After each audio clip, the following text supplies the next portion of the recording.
제가 조사해본 내용으로는 2002년 정도에 한국의 무속인들의 수가 20만 명이었습니다. 지금은 이제 80만 명이라는 얘기가 있거든요. 한 20년 동안에 무속인들이 4배로 는 거죠. 그래서 이 사실이 사회가 상당히 불확실해진 측면도 있고 사람들의 삶이 좀 불안해서 조언을 구할 필요가 많아졌다라고 볼 수도 있겠고, 특히 현대사회에서는 무당의 역할이 좀 달라요. 책과 삶 구독자 여러분 안녕하십니까. 멸종위기 1급 토종문화심리학자 한민희입니다.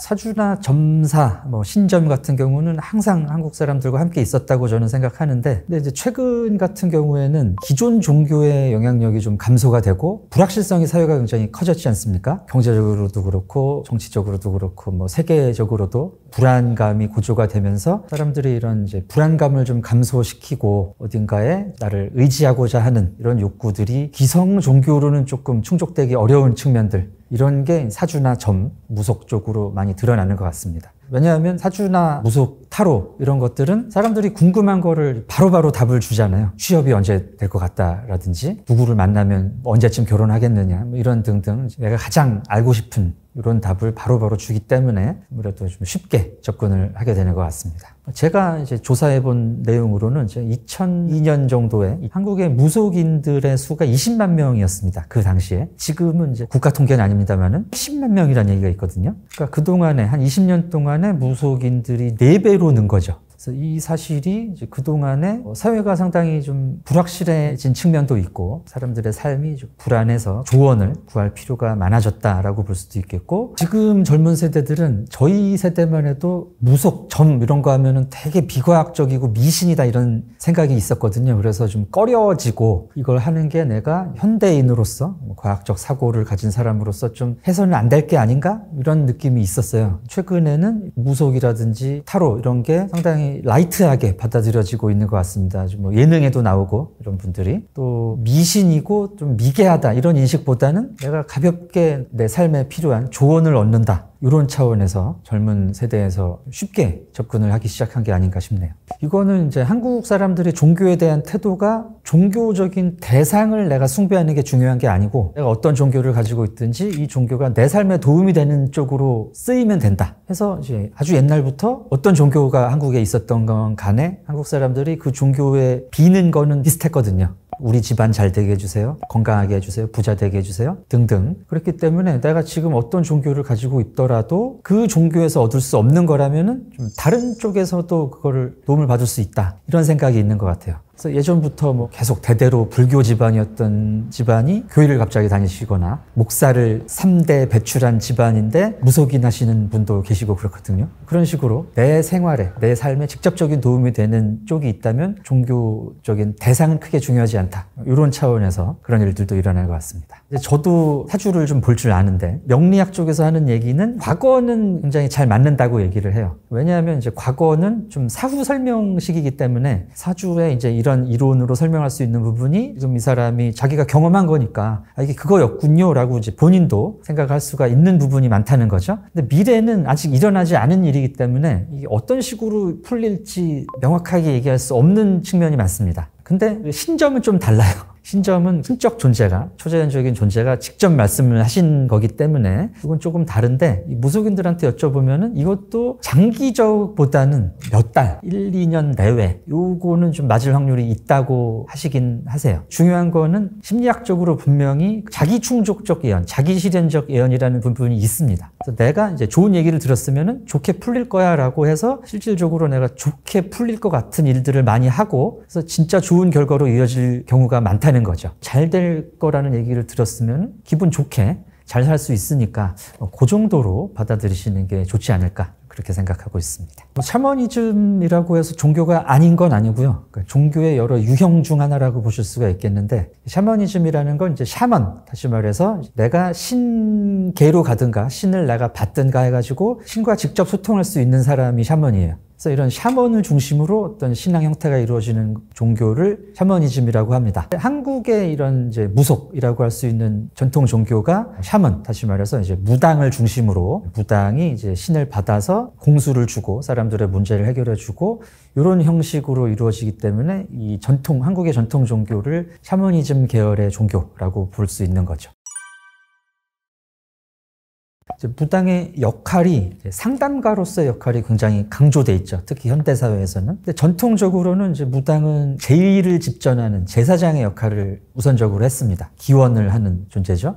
다음에는 동네나 나라의 이제 중요한 일을 상의하는 이런 컨설턴트의 역할도 했었던 것 같고, 전통사회에서는 이런 미디어가 이제 크게 없었기 때문에 이런 예술적인 엔터테인의 역할도 크게 했던 것 같고, 치료자, 이제 의학도 이제 전통사회에서는 크게 발달을 안 했었기 때문에 이제 사람들의 병을 낫게 해준다든지 이런 측면도 이제 무당이 하던 일이었죠. 근데 현대사회에서는 이제 주로 이제 심리적인 문제들, 사람들이 뭐 아프면 병원 가고 모르는 거 있으면은 뭐 학자나 이런 쪽으로 과학 쪽으로 기댈 수가 있지만, 심리적인 부분도 뭐 심리 전문가라든지 정신과 의사 선생님들이 계시긴 합니다만, 사실 사람의 마음을 이해하는 게 쉬운 일은 아니거든요. 설명을 해줘도 이걸 내가 다 받아들이긴 어렵고, 그런 측면에서 전통적인 방식의 이런 이제 샤머니즘, 무속 같은 경우는 굉장히 좀 직관적으로 쉽게 설명을 해줘요. 그런 측면에서 무속에 의지를 하고 심리적인 도움을 받는 상담적인 측면이 굉장히 두드러지는 것 같습니다. 또 어떤 사람이 이제 무당이 되느냐, 몇 가지 종류의 무당이 있습니다만은 우리가 주로 익숙한 무당은 이제 신내림을 받는 분들인데, 이분들은 신들께서 이제 점지를 하는 거예요. 이 사람을, 내가 세상에 어떤 식으로든지 영향을 미치고 싶은데, 신적 존재가 신이 직접 할 수는 없으니까 이제 내 그릇이 돼서, 내 도구가 돼서 세상 사람들한테 전하고 이럴 사람이 필요하다. 그래서 그 사람에게 꿈에 나타난다든지 어떤 이제 징조를 보여주는데, 요거를 신병이라고 그러죠. 한국 문화에서는. 이 신병이라는 게 샤머니즘 종교의 중요한 특징입니다. 그래서 그런 신병을 앓게 되고 이 사람이 결국에는 내가 신을 받아들이기로 결심을 하면서 무당이 되는 거죠. 한국 문화에서는 이제 신병을 앓게 되면 신의 음성 같은 게 들리고, 화경이라고 하는데 이제 그런 이미지, 신의 모습 같은 게 보이기도 하고요. 또 이제 예지력이 올라가서 어떤 미래를 본다든지 이런 일도 있고. 근데 이제 내가 이 신을 받기를 거부를 하는 경우가 많이 있어요. 아무래도 이제 무당이 예전에는 천시를 받았던 직업이고, 또 이제 무당으로 산다는 게 쉬운 게 아니기 때문에 막 거부를 합니다.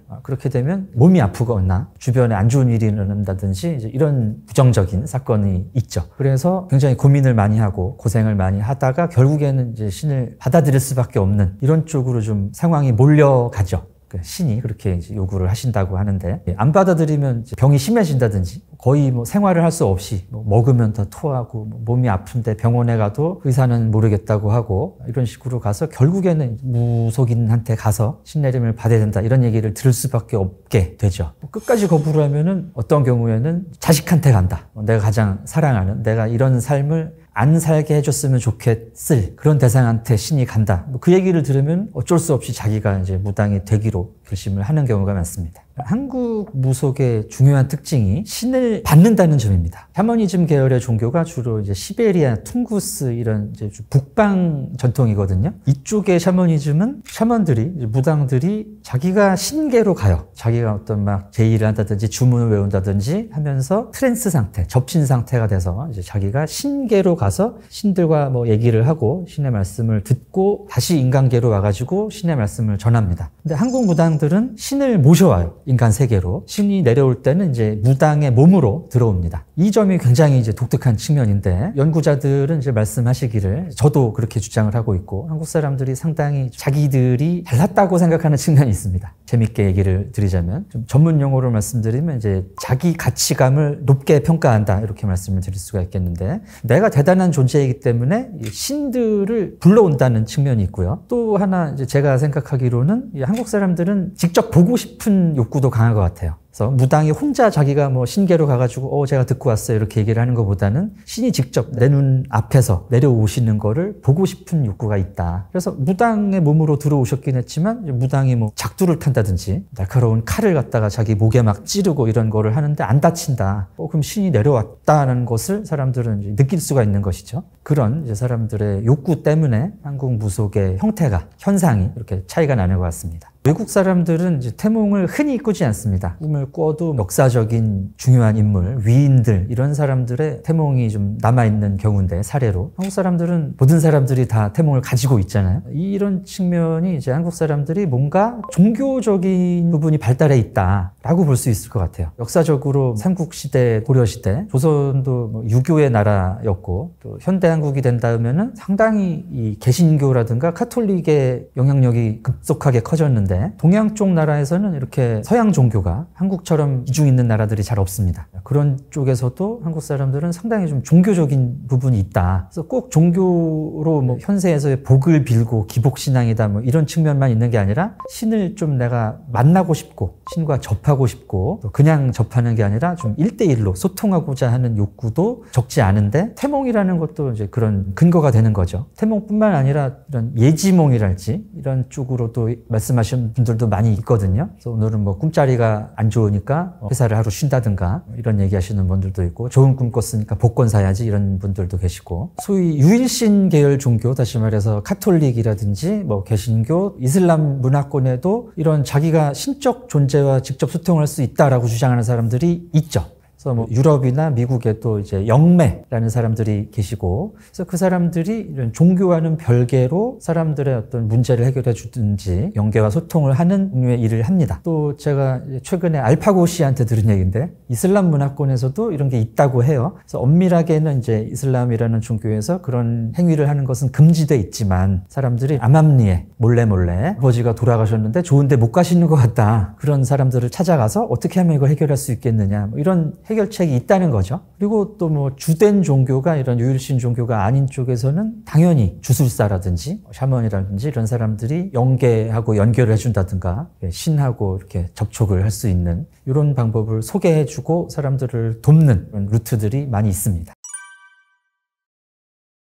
사람들이 보기에 이 사람이 아닌 것 같은 뭐 목소리도 다른 목소리가 나오고 이 사람은 전혀 알 수 없는 내용을 얘기를 하기도 하고 또 자기가 다른 존재라고 얘기를 하는 이런 얘기를 들으면은 과거 사람들은 당연히 어떤 영적 존재가 이 사람한테 씌었다, 링이 됐다라고 이해를 했겠죠. 귀신 들림은 이제 그런 부분이 예전부터 뭐 동서양을 막론하고 있어 왔고 사람들이 그것을 이제 초자연적인 존재, 귀신의 존재로 설명을 했던 거라고 볼 수가 있습니다. 여러 종교에서 샤머니즘 계열 종교가 아닌 종교에서도 귀신 들림에 대한 이해가 있죠. 그래서 카톨릭에도 구마사제라는 분들이 계시고, 그래서 뭐 검은사제들, 뭐 강동원 씨 이렇게 묘사가 됐던 것도 있고요. 뭐 엑소시스트 그런 영화에서도 많이 나왔었는데, 해서 이제 전통 시대에는 이게 분명히 귀신의 작용이다, 귀신의 역사다 이렇게 이해를 했던 측면이 있습니다. 근데 이제 현대 사회에서 이제 과학적으로, 정신의학적으로 이 부분을 이해를 해보자면 해리성 정체감 장애라는 정신 장애 분류가 있는데요. 스트레스가 굉장히 극심하거나 과거의 어떤 트라우마가 이 사람한테 이제 해결이 되지 않고 계속 영향을 미칠 때 이 사람들이 이걸 어느 순간에는 받아들이지 못하고 분리를 해버립니다. 분리를 하면 이제 정신이 이 사람이 아닌 것 같은 존재로 이렇게 묘사가 될 때도 있고요. 다른 음성, 뭐 성별이나 연령, 때로는 뭐 국적이 다를 수도 있고 그런 식의 정신작용이라고 볼 수가 있죠. 이제 과거에는 그것을 이제 귀신이라든지 초자연적인 존재로 이해를 했기 때문에 이제 종교적으로 해결을 했던 거죠. 구마, 퇴마 의식을 한다든지. 근데 이 퇴마 의식 자체도 심리학적으로, 과학적으로 효과가 있습니다. 어떤 자기의 내적인 문제를 명확하게 이해할 능력이 없는 분들 같은 경우에는 이게 이제 귀신의 장난이다, 귀신이 씌어서 그렇다라는 얘기를 듣는 순간 굉장히 이해가 되는 측면이 있죠. 왜 그런지 몰랐는데 이게 귀신 때문이었구나 하면서 상당 부분 이제 다음에는 구마 사제라든지 이런 종교인한테 의지를 하게 됩니다. 그럼 이제 구마 사제가 됐던 무속인이 됐던 이분들은 이 문제를 해결하는 제의가 있어요. 방식이. 그래서 뭐 성수를 뿌린다든지 구슬을 한다든지 이 사람한테 뭔가를 토하게 한다든지 해서 실체화를 시키는 거죠. 눈에 보이는 형태로, 내가 경험할 수 있는 형태로 심리적인 문제를 바꾸는 효과가 있습니다. 또 이게 몸 밖으로 나와서 이걸 뭐 불태운다, 봉인을 한다, 다시는 네 몸에 들어갈 수 없다라는 식의 역시 제의를 내가 목격을 하게 되면은 내 문제가 내 몸 밖으로 나가서 해결이 됐구나. 그 자체가 이제 심리적인 효과가 굉장히 크다는 것이죠. 저는 일단 두 가능성이 다 있다고 생각합니다. 신을 비롯해서 귀신이라든지 이런 존재들이 있고 그게 실질적으로 사람들한테 영향을 미칠 수도 있죠. 그런 믿음 체계가 지금까지 존재했었고 또 아직 과학적으로 이제 명확하게 밝혀지지 되지 않은 부분입니다. 과학적으로 이해해도 사람들이 세상을 움직여가는 이런 원리라든가 이런 것들을 다 아는 건 아니잖아요. 그렇기 때문에 이것을 자기들이 이해할 수 있는 방식으로 상징화를 시키고 문화화를 시키고 해서 종교적인 개념으로 이미지로 형상화를 해서 경험을 하고 그것을 이 사람들이 살아갈 수 있게 살아가는 데 도움이 되는 방식으로 해결해 왔던 것이 초자연적인 존재, 귀신, 퇴마 이런 행위들이 아니었을까 이렇게 볼 수 있을 것 같습니다. 나라별로 신이나 귀신의 이미지가 다르다는 게 이제 굉장히 재밌는 부분인데요. 그게 이제 문화 때문이라고 저는 보고 있습니다. 사람들이 특정 지역에서 오랫동안 이제 적응하고 살아가면서 이 환경에 적응하기 위한 이런 체계들을 만들어낸 것이 이제 문화인데요. 그래서 이제 어떤 문화에서는 이런 부분들을 조심해야 되고 두려워해야 될 필요가 있었던 것이고 또 다른 문화에서는 좀 다른 종류를 무서워하고 두려워하고 피해야 할 필요가 있었던 거겠죠. 그런 부분 때문에 이제 그런 귀신이라든지 신의 이미지가 달라질 수 있었다고 생각이 되는데 우리는 처녀 귀신이랄지 몽달 귀신, 저승사자 사람들이 흔히 연상하고 두려워하는 존재들 한국 귀신들의 특징은 굉장히 한이 많습니다. 살아생전에 해결하지 못한 문제를 이제 한이라고 볼 수가 있는데요. 여기서 알 수 있는 게 이제 한국 사람들은 내가 뭔가 살아생전에 해결하지 못한 게 있을 때는 죽어도 저 세상으로 가지 못한다라는 인식이 있는 거죠.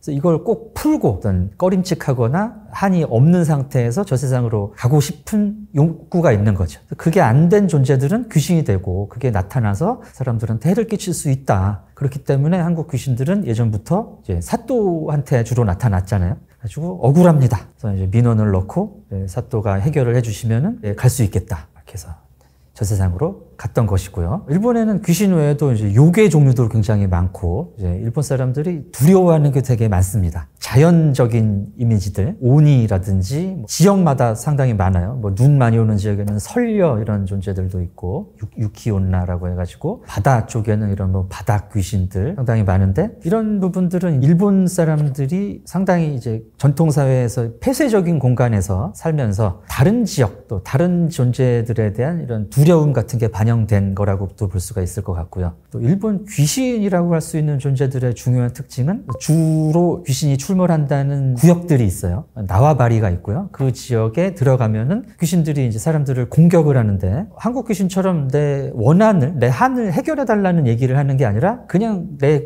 나와바리에 들어온 사람들을 공격을 해서 죽입니다. 역시 이제 일본 문화에서 이런 자기의 구역, 영역이라든지 다른 사람의 영역을 침범하는 것에 대해서 굉장한 두려움을 가지고 있거든요. 그런 두려움에 대한 이미지가 일본 귀신으로 반영이 된 것으로 또 볼 수가 있습니다. 서양 쪽 귀신 같은 경우는 주로 이 존재들이 죽은 사람이 귀신이 된다라기보다는 이제 악령으로 묘사가 될 때가 많아요. 그래서 엑소시스트도 그렇고요. 컨저링 이런 귀신 영화, 이제 악령 영화라고 할 수가 있는데 오멘 666 나오는 고대 악마, 주로 유일신 계열의 종교, 서양도 그렇고 이슬람 문화권도 그렇고 이쪽 문화권에서는 죽은 사람은 죽으면은 어딜 가야 됩니다. 천국과 지옥 내지는 이제 연옥, 대기소라고 할 수가 있는 데가 있는데 그 신의 뜻이 그래요. 일단 죽었으면은 이제 이승에서 떠돌아다닐 수가 없습니다. 그래서 이제 사람들이 목격하는 게 주로 죽은 사람의 이미지 같은 거죠. 그래서 이제 사람들한테 영향을 미치는 이런 악귀는 대개 이제 악령인 거죠.